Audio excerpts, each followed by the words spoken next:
Here we come now to the sweet final of our menu.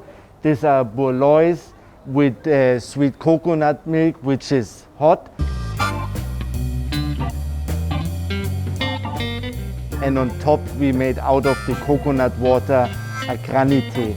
The wol loy contains rice powder, which is made out of homali rice and combined together with pumpkin and sweet potato. We use the homali rice to ensure the wol loy have an even better texture and quality and taste.